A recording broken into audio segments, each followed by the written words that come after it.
Hi everyone, I'm Shannon and we're here doing another Up Close for Food and Drink Fest, and we're going to be talking with Jason from the Red Hill Coffee Trade about one of my favorite things, coffee. So I know you haven't always been a coffee drinker, and I was just wondering what made you fall in love with coffee, not only as a drinker but also now as someone who produces it. Well, it started getting to know an actual roaster himself who roasted on site, and then starting to talk about his coffee. And so seeing his passion kind of got my passion ignited and said, hey, there's got to be something different for coffee. And so by roasting locally in Hamilton, I can bring that to Hamilton of locally roasted coffee, which is just a much more amazing flavor than what we get off our store shelves. Why is it more beneficial to drink fair trade, organic, and locally roasted coffee over the other options that we have?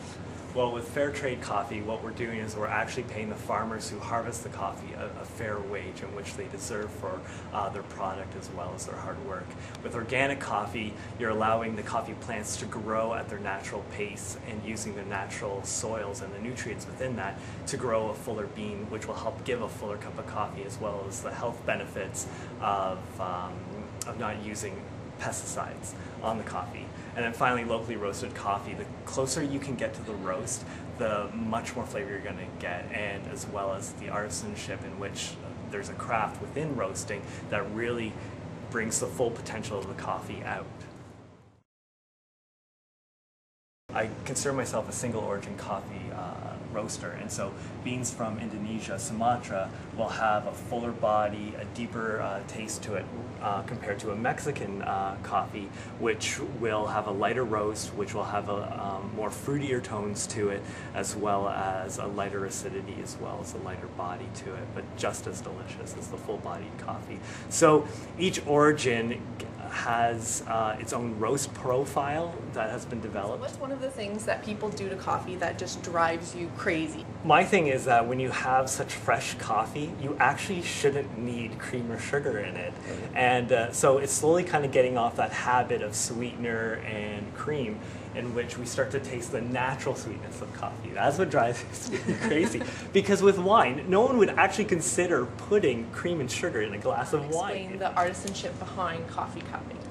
Well, with coffee cupping, what you're wanting to do is you're wanting to have the coffee remain on your palate for a while, so you can start to taste some of the flavors, as well as get a sense of the texture of the coffee as well. So often, or what most people do, is they just consume coffee. For everyone at home, how long should they keep their coffee and how should they store their coffee? Well, one, you should only buy as much as you need for probably about maximum 2 weeks. It will have a freshness for about up to 3 or 4 for those people who don't consume a lot of coffee but enjoy a single cup a day. But usually you want to get it within that 2-week frame from roast to counter. You want to stay away from the freezer, because what you do when taking coffee out of the freezer is that the coffee will start to thaw and the oxygen will start to attack it even more, and the oils will start to evaporate, which will result in a loss of flavor. And so really you just want to store it on the counter, room temperature, but sealed, to make sure that oxygen doesn't attack that flavor. Okay, I'm a teetotaler. Yes. And have been for years, never a coffee drinker. What could you say and or do to convert me over to the world of coffee? Well, what you're probably used to, or what people serve, is very dark coffee and a strong brew of coffee. But if you start to experiment with, say, some of the lighter roasts or some of the coffees that lend itself to a lighter body or a lighter acidity, I bet you can find a coffee that you would enjoy just as much as a tea. How do you actually verify that your coffee is fair trade and organic? Well, I work with 2 organizations, one for fair trade, which is Transfair Canada, and what they do is they actually go to the cooperatives of coffee growers and look over their books and make sure all the coffee is accounted for, as well as interviewing workers and getting a sense that they're treated well. The other organization that I work with is Quality Assurance International, who sends people there to audit the growing and harvesting process. And so there's constant accountability. A lot of recipes that I've been looking at lately call for coffee, whether it be baking or a crust on a meat. Do you ever cook with coffee, and if so, what's your favorite recipe? I don't cook with coffee. Coffee do you enjoy on a daily basis? I would go with no more than 2.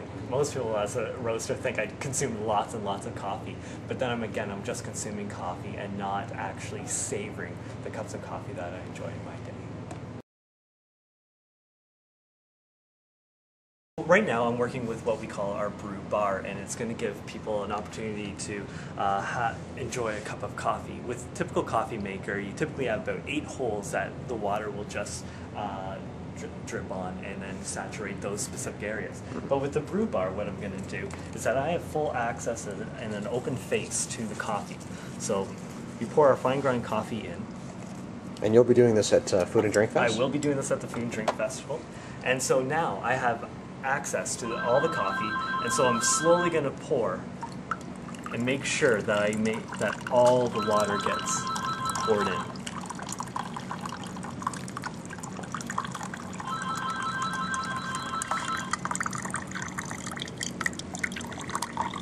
And this is going to help get a fuller body of coffee and a much more flavorful cup of coffee because we haven't left a part of the coffee untouched.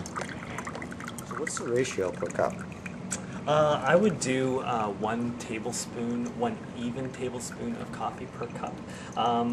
With this type of coffee, I'll actually put in a little bit more just because I do use a bit of a different grind for it, a coarser grind, because even the grinding of the coffee can actually affect the flavor of it. Thank you very much.